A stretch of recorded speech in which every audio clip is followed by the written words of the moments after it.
Was Louis XVI of France a moron or just incompetent? Was Marie Antoinette the biggest ditz in history? If the French nobility had been willing to be taxed even a little bit, could the French Revolution have been avoided?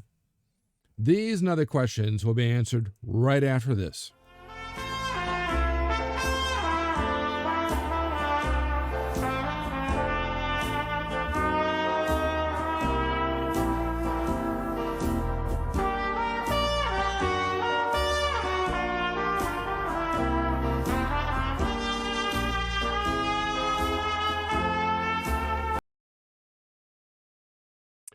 I'm Professor Jerome Markenberg, and I've been teaching a wide variety of history courses at colleges across this country for the past 30 years.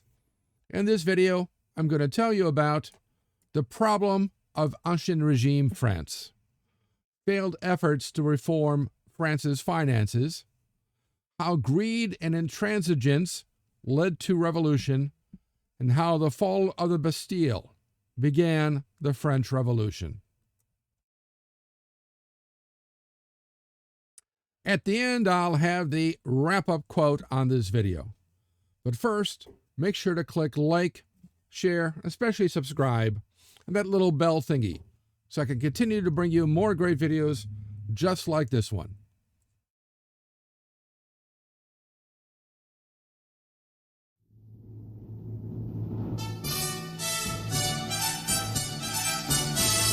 In 1763, having just defeated the French, British power in North America stood at its height, then rapidly dissipated as high-handed rule led to a successful war for independence, leading to the appearance of a new state, a republic.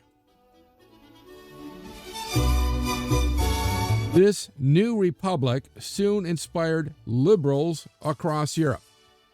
Remember, liberal is somebody who is opposed to monarchy back then.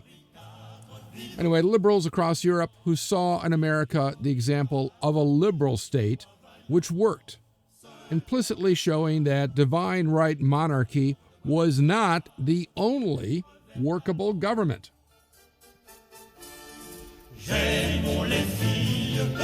Meanwhile, in France, when Louis XVI took the throne in 1774, France was still a great power, one to whom America naturally turned for aid against Great Britain. Yet, for no gain, France piled on more debt to an already huge debt and found herself on the brink of bankruptcy.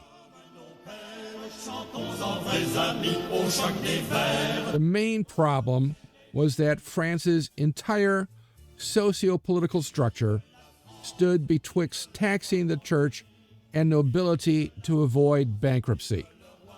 But an absolute divine right monarchy felt they could not infringe these medieval rights and liberties without destroying the monarchy itself. And you see here the state budget in 1774. The expenditure, the army, the interest, pensions. Kings would grant a pension. Louis XIV granted pensions to somebody for maybe fluffing his pillow the right way. This comes out of the state treasury, and it was hereditary. And then the court, 10%, and so this is just to pay the Army and Navy. If you actually went to war, this would be an additional expense. And where it's getting from direct taxes, share of the salt tax, and others, constantly running a bad deficit in an era when they really could not afford to do that.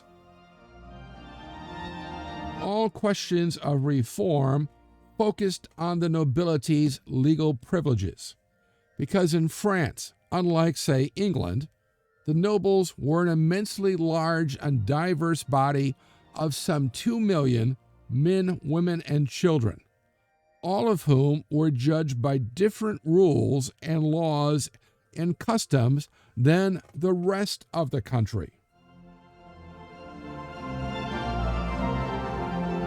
The clergy provided another brake on reform, though great differences existed between the living standards of the upper clergy, the bishops, the abbots, the cardinals, etc., and the lower clergy, the priests in particular.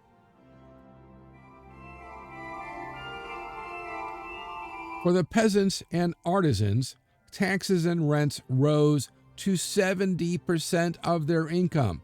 And remember, they are getting nothing in return. There's no social welfare state. Food prices skyrocketed. Arbitrary rules hindered commerce.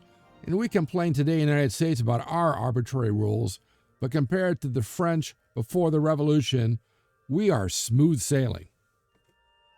And then state bankruptcy froze all credit, causing a sudden drop in living standards, angering peasants, workers, and the merchant classes who produced the bulk of France's wealth, yet were frozen out of political power. Example, this great cartoon here, the clergy and nobility crushing the people.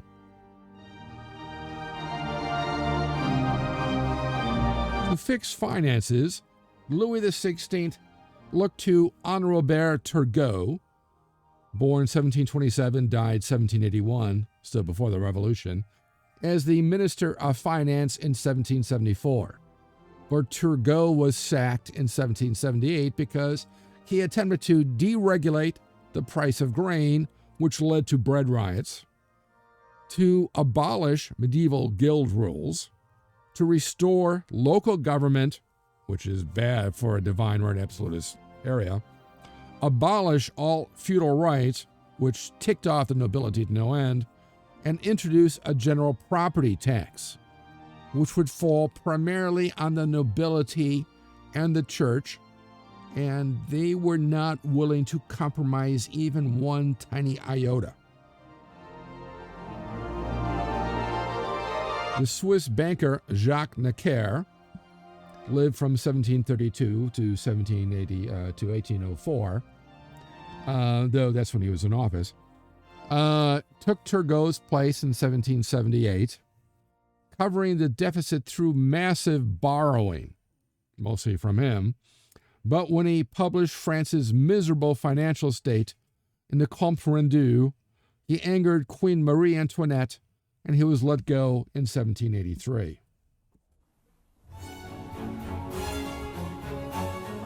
He was replaced by Charles Alexandre de Calonne, 1734 to 1802, who attempted to push through Turgot's reforms, but the Queen, Marie Antoinette, again opposed them, and Calonne in turn was fired in 1787.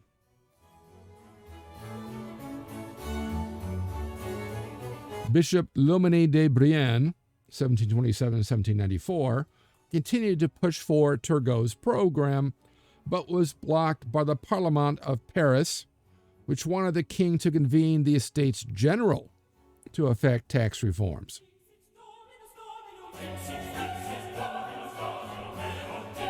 But instead, the king put together the Assembly of Notables. And in 1788, the refusal of the Assembly of Notables to agree to tax reforms, even, again, a minute little bit of tax on the church and the nobility would have prevented recently state bankruptcy and would have prevented the French Revolution, but they did not do that.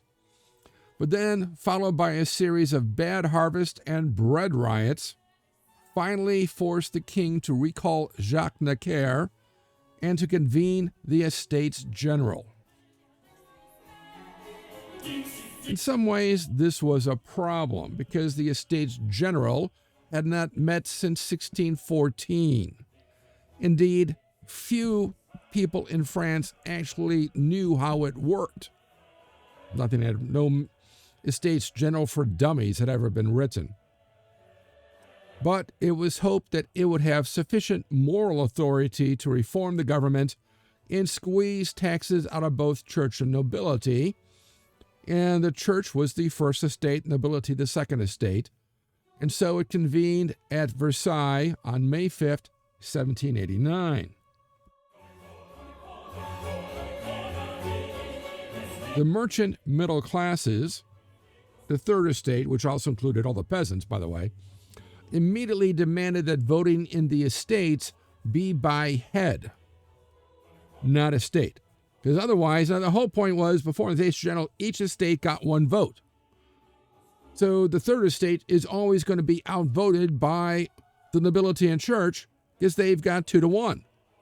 But if you do it by the number of representatives, the third estate is going to win because there are far more of them than there are of the church or the nobility. 4. As argued by Abbé Sieyès in What is the Third Estate?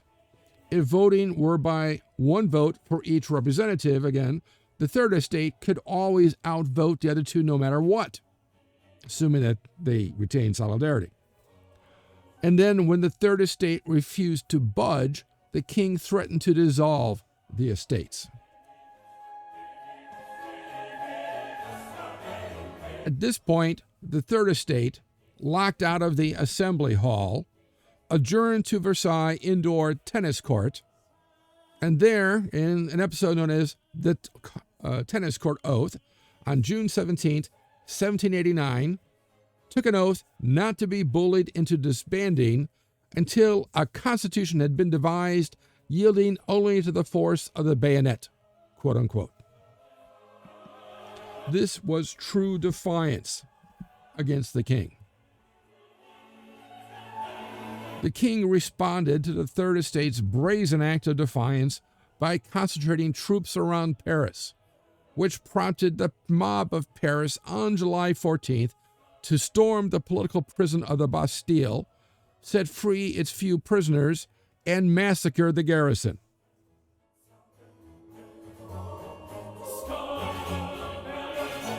The Paris militia then declared itself the National Guard and put itself under the command of the Marquis de Lafayette, well known for his role in the American Revolution. Public administration immediately collapsed, peasants rose across France, and many of the nobility fled.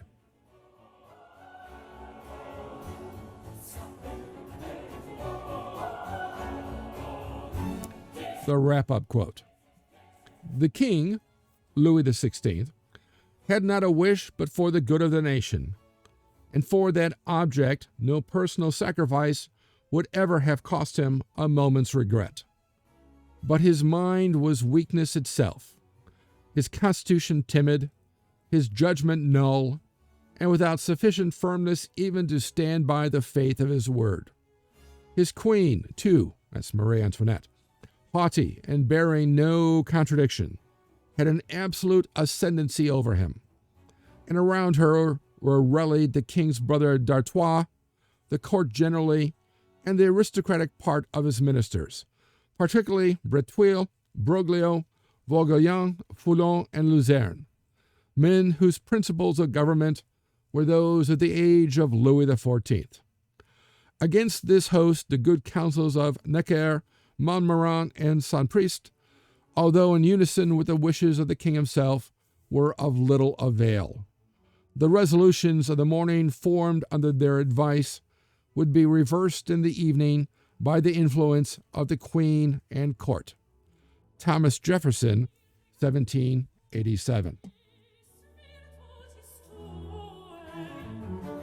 So, let me know what you think of this quote in the comments section below.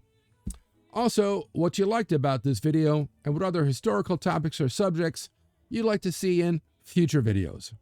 Be sure to click like, share, especially subscribe, as it will help me bring you more great videos, and click on that little bell thingy so you'll know when the next History Waits for No One video is posted.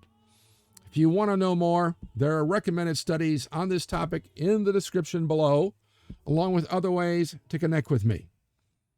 Thanks for watching, and I'll see you in the past.